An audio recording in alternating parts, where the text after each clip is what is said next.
Magandang araw po mga kababayan.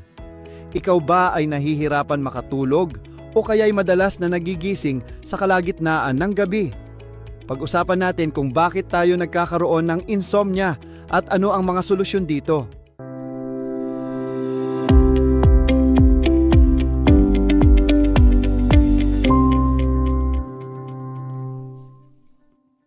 Ano nga ba ang insomnia? Ang insomnia ay ang hirap makatulog, manatiling tulog o kaya naman ay maagang nagigising at hindi na makatulog muli. Kung ikaw ay may insomnia, maaaring inaabot ka ng higit sa 30 minuto bago makatulog o kaya naman ay natutulog ka ng mas maikli sa inirerekomendang 7 hanggang 9 na oras na kailangan ng ating katawan para maging malusog. Mga sanhi ng insomnia. Una, stress at pag-aalala.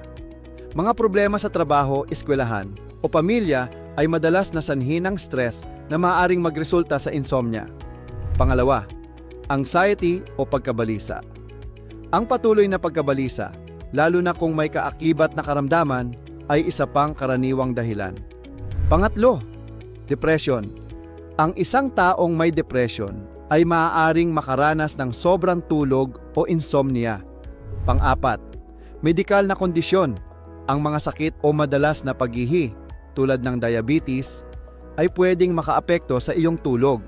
Panglima, hindi maayos na sleep habits. Ang irregular na oras ng pagtulog tulad ng pagtulog ng hating gabi o pagkakaroon ng maingay at maliwanag na kapaligiran ay nakakasira ng ating sleep pattern. Pang-anim, mga side effects ng gamot. Ilan sa mga gamot tulad ng antibiotics, nicotine patches, at ilang pain relievers ay maaaring magdulot ng insomnia. Ano ang maaari mong gawin? Magkaroon ng regular na sleep schedule. Matulog at gumising sa parehong oras araw-araw para masanay ang katawan. Iwasan ang negatibong isipin bago matulog.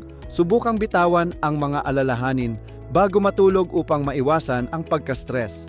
Gumawa ng relaxation techniques. Subukang ang tinatawag na deep breathing exercises na makakatulong mag-relax. Limitahan ang oras sa kama kung gising. Huwag manatiling nakahiga sa kama kapag hindi makatulog. Bumangon at gawin ang ibang bagay hanggang sa makaramdam muli ng antok.